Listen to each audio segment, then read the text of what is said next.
Greetings and welcome to Eye Care Leadership Live. This is the podcast for eye care leaders who want to level up their leadership, create better cultures, and improve the financial results of their clinics. Now, let's join the show.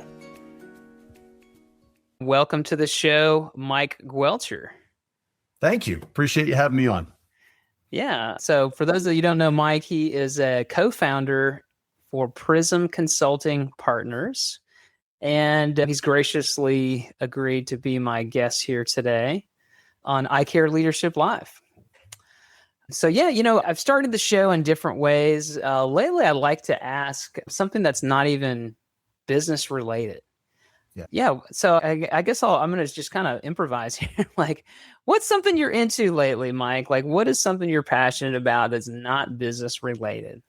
So we can get to know you. Sure. So when I'm not doing this, I'm very active in a leadership group in my community that's kind of disguised as a workout. You can look it up online. It's called f3nation.com.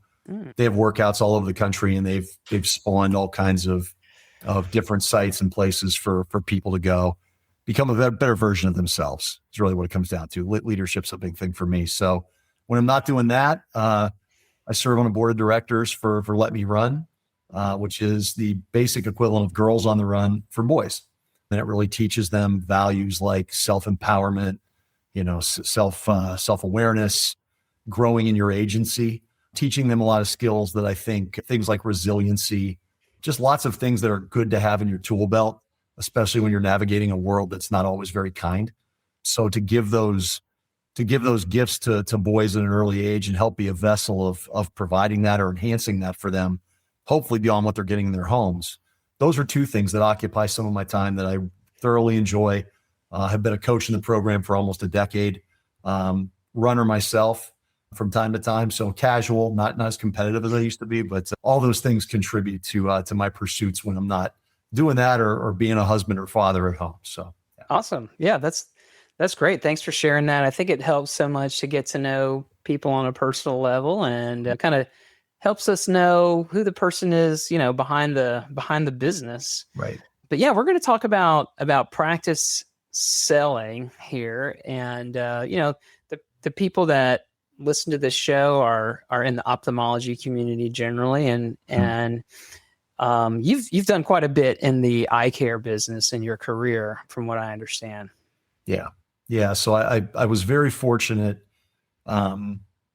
And I guess if I'm taking the clock all the way back, this would be 2003. And I think a lot of us get our start in our career, and we all do, ultimately, by somebody believing in us and giving us an opportunity. And so at the time, there was a company called Allergan. They're now a division of AbbVie 20-some years later, but they were a small eye care division and a big Botox company at the time. And somebody decided and thought that eye care division could be something a lot more. And so when I joined that organization, we were launching a product into the space called Restasis or cyclosporin, and optometry was just drawn to that product for a lot of reasons that in hindsight now make a heck of a lot of sense given how big and prevalent ocular surface disease is. So I spent over a decade in that organization in increasing roles of responsibility, and just had the good fortune to meet a lot of really good people who invested in me, developed me, sharpened me to get to a point where in 2014 found, after Allergan reorganized, unfortunately I was not in the future plan, but it closed one door and it opened another.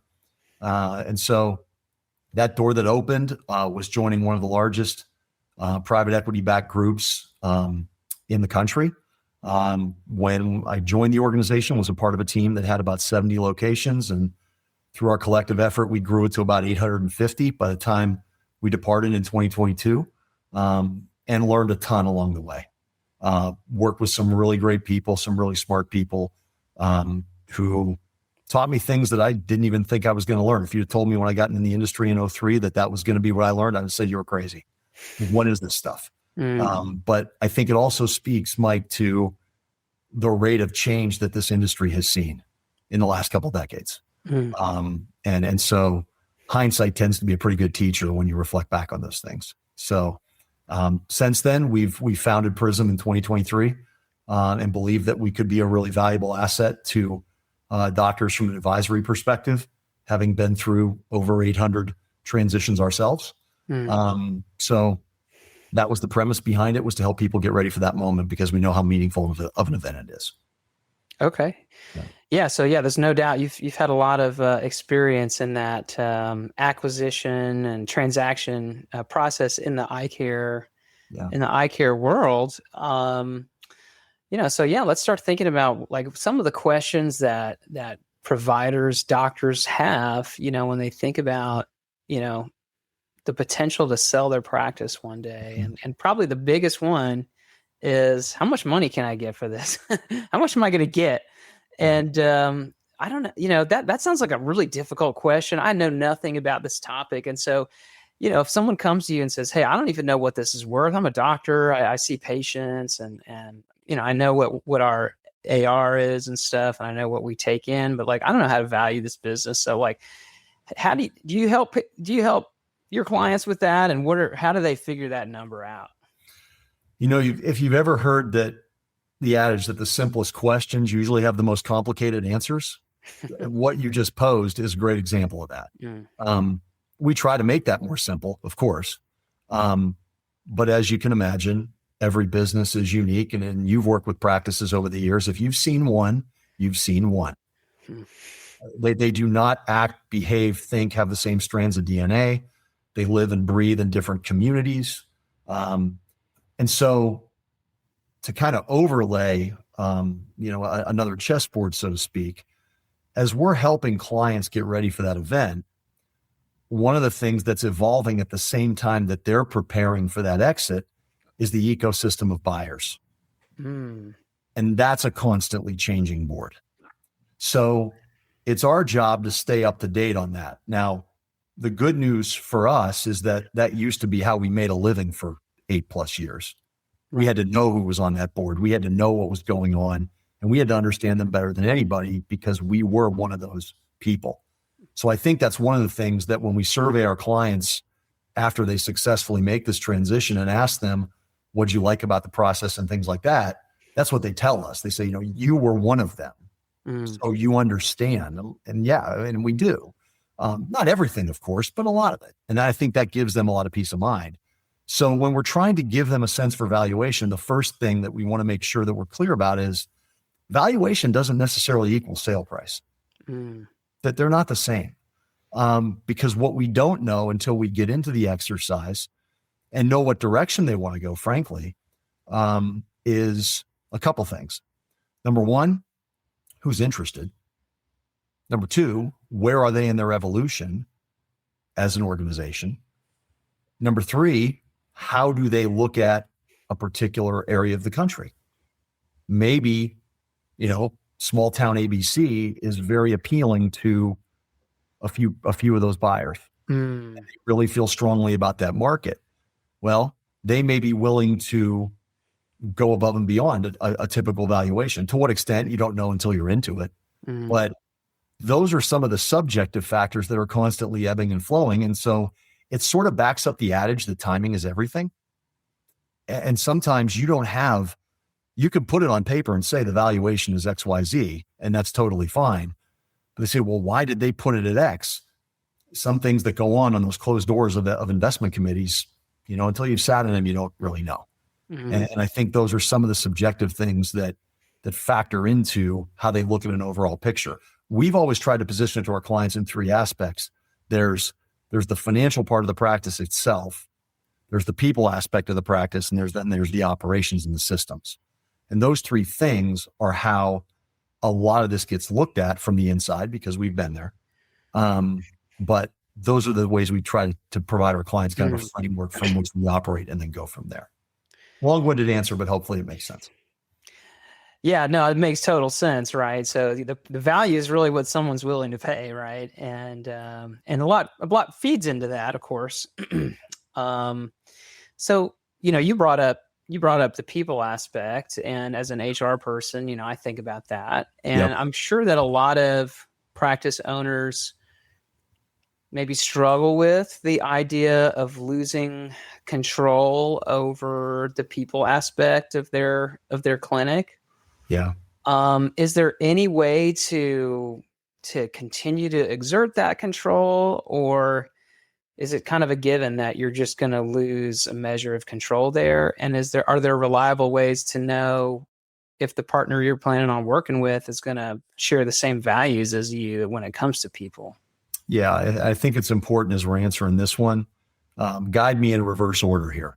I want to start with your last question in terms of what does life look like for them after the sale, right? I mean, that's kind of in essence what it is. So Yeah.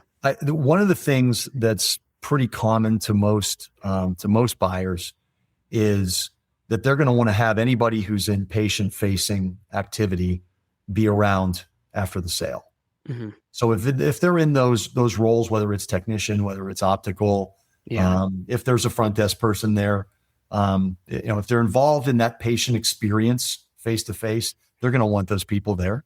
The other thing it can do for the employees and for the associates is can also give them career options that they wouldn't otherwise have being just within the four walls of an individual practice. So there is some benefit on that side from a career development perspective. And it kind of ties into, I gave a lecture a couple of years ago on engagement and why it's so low in healthcare. And one of the top reasons are people not seeing a future career path and not feeling motivated in the role that they're in or feeling like they have development in the role that they're in. So when you talk about joining a larger organization, it's kind of like moving from a neighborhood of 12 houses to a neighborhood of, 300. And the paths and the streets through which that neighborhood is built look a lot different than when you're just dealing with 12. So I do think there are more opportunities for people when they come into a larger organization. So that's the benefit side. The change side, I think, is typical of anything. Change is always going to bring about the question, how does this affect me? That's the first place their brain's going to go. And so having been through these conversations, I think one of the things that is important for people to understand is that it's a lot easier to continue on the path where you are to try to find a new path altogether. And you're going through that with other people in your practice. So you're not going about that alone.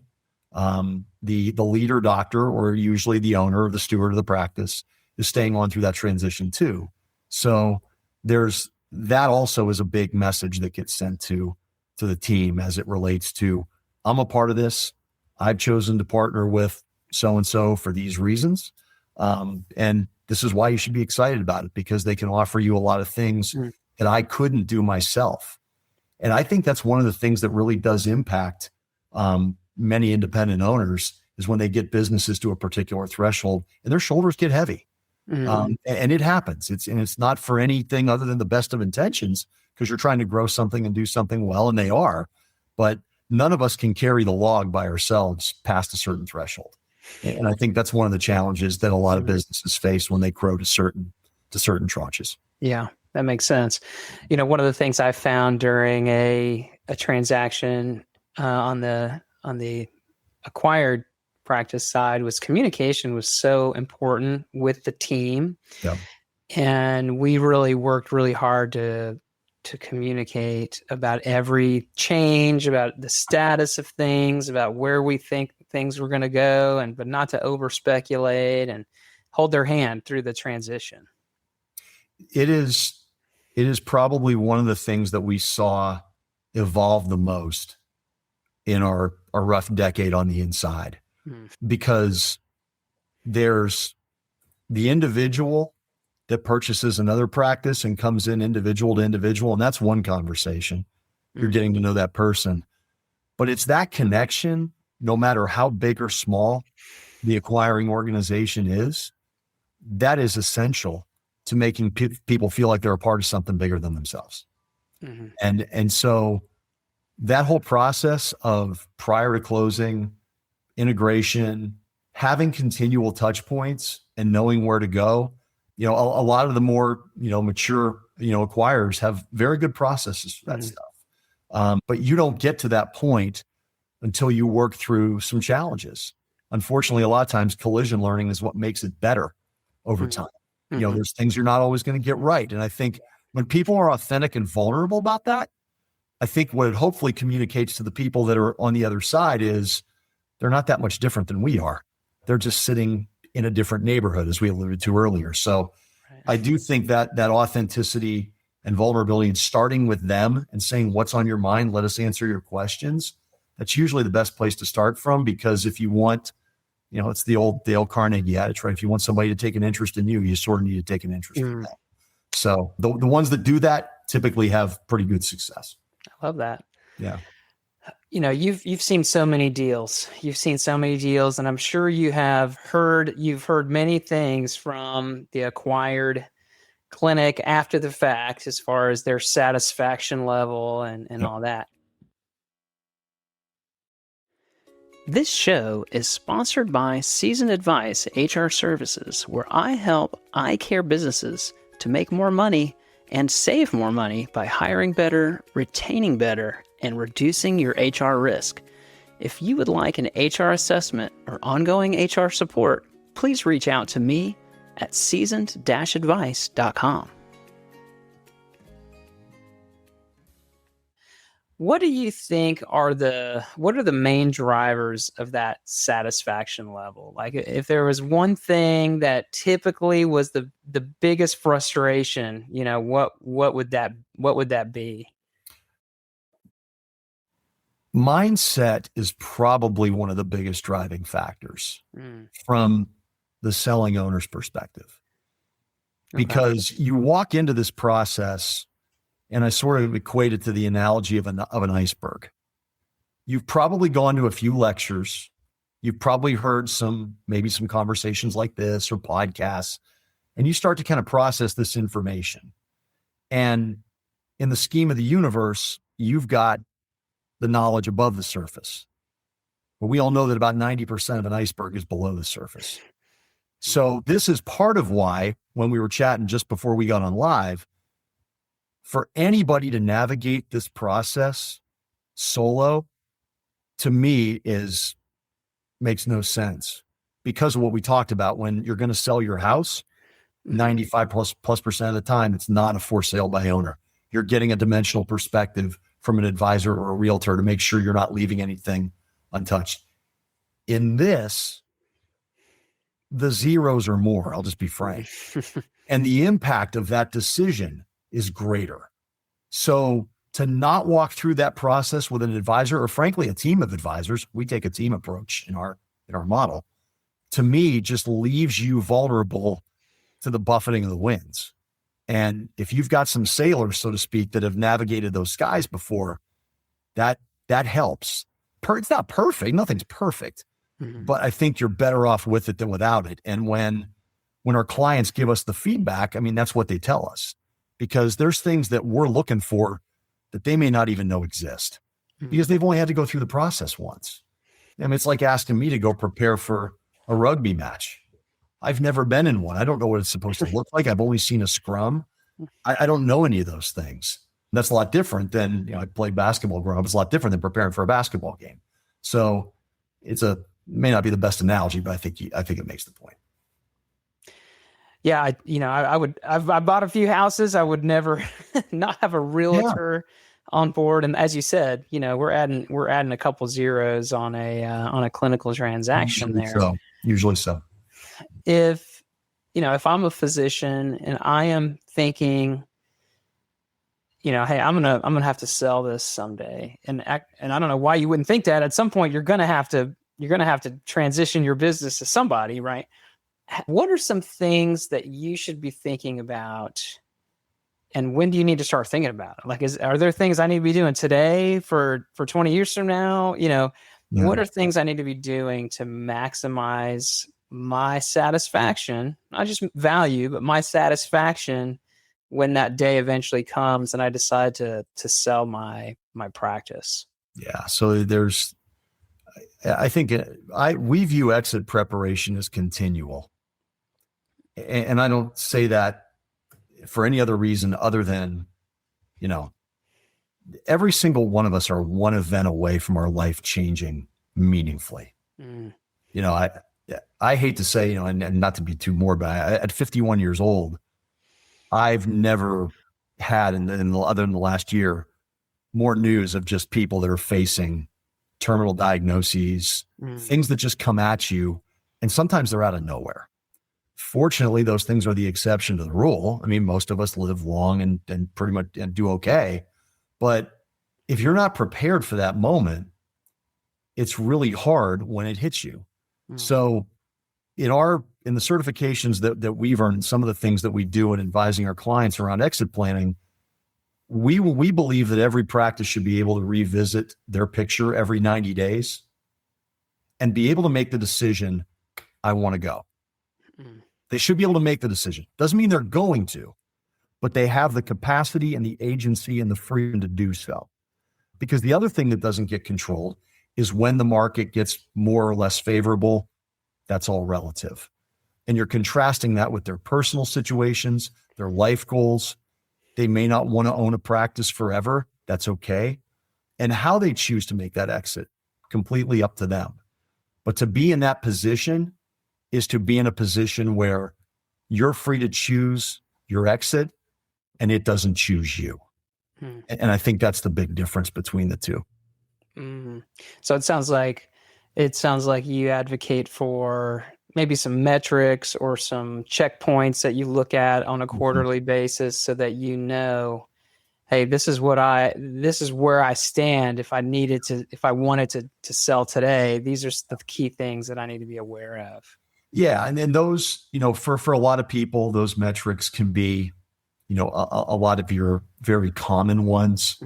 Many people talk about capture rate. Many people talk about what's the trend of our revenues, trends of our AR. And I'm just using a couple. I mean, you can pull any of them from a suite of ways to measure a practice. The good news is there's a lot of ways to measure a practice. The bad news is there's a lot of ways to measure a practice. So you don't want to get into a, you know, analysis by paralysis. So you want to pick, I think, you know, 3 or 4 key ones and kind of be consistent with those, whatever they are. From our perspective, it's more what are the trends of the business?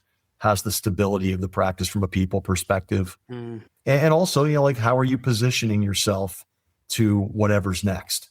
And those questions are broad, but they can generate some pretty in-depth discussion around what do you value? What matters to you in this? Do you want to sell to an individual? Do you prefer to go to a group? Our platform's outcome agnostic, Mike. I mean, whatever direction people want to go is their decision, not ours. It's just our job to help them get to their desired point B as efficiently as we can. So, okay, awesome. You know, I always think about the people aspect of things, and you mentioned, you know, stability of people. You know, how important is the people aspect from your providers on your team to your leadership to your frontline staff? What kind of influence can they have on the potential to sell or maybe your valuation? The short answer is more than they may realize. I think anybody would agree that when you have the right people in the right seats, the bus goes a little more smoothly. When everybody's in the boat and knows how to row an oar, the boat can go faster than if one person's doing all the work. And the idea is, if you believe the data that Gallup puts out, a highly engaged team is part of a practice that's 23% more profitable than one that's not, holding everything else equal. So if you believe those statistics a fair bit, if you translate that to real numbers, obviously the impact of that when you start talking about an estimate valuation is pretty significant. So yeah, everybody would agree that you don't want turnover. I think preventable turnover anyway. Sometimes turnover is necessary, as we know, but I think the engagement of your team says everything. And with all the metrics that are sitting on your plate that you're managing, those are important. But if you don't have engagement, that's the plate that holds everything up. Boy, without engagement, it's hard. It's really hard. You know, I have been, obviously we're in healthcare. We watch the market and we see, you know, what the trends are. And, you know, I'm curious what your take is on the market. Is it heating up in terms of, you know, eye care transactions? Is it slowing down? What trends are you seeing in the deal market? Overall, there's still a lot of interest there. When you think about the profession of healthcare from an investment perspective, if you just kind of step out of the seats that we sit in day to day and just look at it, if you're just going to put your money into anything, this subspecialty and this space has always been described by people, and I think rightfully so, as kind of steady Eddie. And the one thing that works to its benefit, like many of the subspecialties, we're all getting older. And, there's demand is not the problem of eye care. That's not the problem. How it gets served is a conversation for a separate time, but demand's not the problem. And so when I start to look at, kind of that as a macro trend that's ultimately driving the continual influx of patients and needs, if I'm an investor looking at that objectively, I feel pretty comfortable about putting my money there, frankly. Then obviously devil's, of course, in the details, but I think that's a big part of why you continue to see interest and have seen interest for such a long period of time. Excellent. Yeah. Well, that's good to know. Good to know the market's still strong out there. We were talking a little bit beforehand, and you mentioned direct primary care in this a little bit. And I know that's not eye care specifically, but I'm fairly interested in DPC. Have you seen any activity in that area, or do you see trends coming up in that? It's going to be interesting to see how prevalent that becomes in some of these subspecialties. I know offhand of a few people who are doing that already. And, frankly, I think it makes for an excellent patient experience. I do think there are challenges in unwinding to something like that from having an established practice reliant on a particular ecosystem and a particular payer system and all the things that come with that. A much different process, kind of like unwinding 25 years of history. You're not going to do that overnight. Conversely, if you're starting from the ground up, if you're cold starting, that's an intriguing way to go about doing it. And you're certainly at this point more a trailblazer than not relative to the other practices that are out there in the marketplace. So it certainly is a way to provide an alternative. In the community where I live, somebody's been doing that with general medicine now for about 5 years, and it's been incredibly successful. Taken them some time, as you would expect, but certainly worth the journey for them. So when you start to see the proof of concept start to play out, you say, okay, if it can work here, why couldn't it work, somewhere else? And so the answer is it can absolutely be done. I think it really comes down to, again, you talked about, ultimate goal of exiting. What is it that you're looking to build? Because if you believe Stephen Covey's begin with the end in mind, the bricks you're laying today becomes the house you build tomorrow. So that's a big aspect of this whole thing, from a building a business to getting it to a point where it's marketable, to being able to assess the question, at what point do I want to make a divestiture from that? Which is, of course, the answer is different for everybody. Cool. Well, I think this is an incredibly important topic for clinical business owners and those running those businesses to be thinking about. And I appreciate you coming on the show to chat with me about that stuff, Mike. Clearly you know your stuff, and you'd be a great person to work with. How can someone get in touch with you if they're interested in learning more about you and Prism Consulting Partners?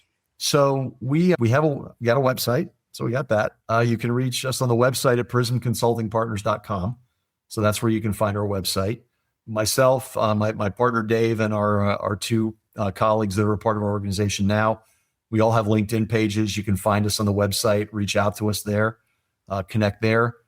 We travel to a few meetings. I'll occasionally speak at some of them, depending on timing and things like that. So you can connect with me there. And then obviously through email. Our emails are all our first initial last name at prismconsultingpartners.com. So mine's M as in Mike, Guelcher, Guelcher at prismconsultingpartners.com. And then cell phone's 803-412-1172. I still answer to that. If I'm not on with one of my kids or my wife needs something from me. So yeah. Awesome. Well, I'll put all that information in the show notes. Cool. And yeah, Mike, thanks for coming on the show. And I truly appreciate the information. Likewise, Mike, I appreciate it. Well, that brings this episode of Eye Care Leadership Live to a conclusion. If you enjoyed this episode, please subscribe to the show on your podcast app and share it with someone who would value the content. I promise to bring you more guests and content to help make you a better eye care clinical leader. I also invite you to subscribe to my HR newsletter for eye care leaders. You can find information about that at seasoned-advice.com. Now go out there and lead with confidence.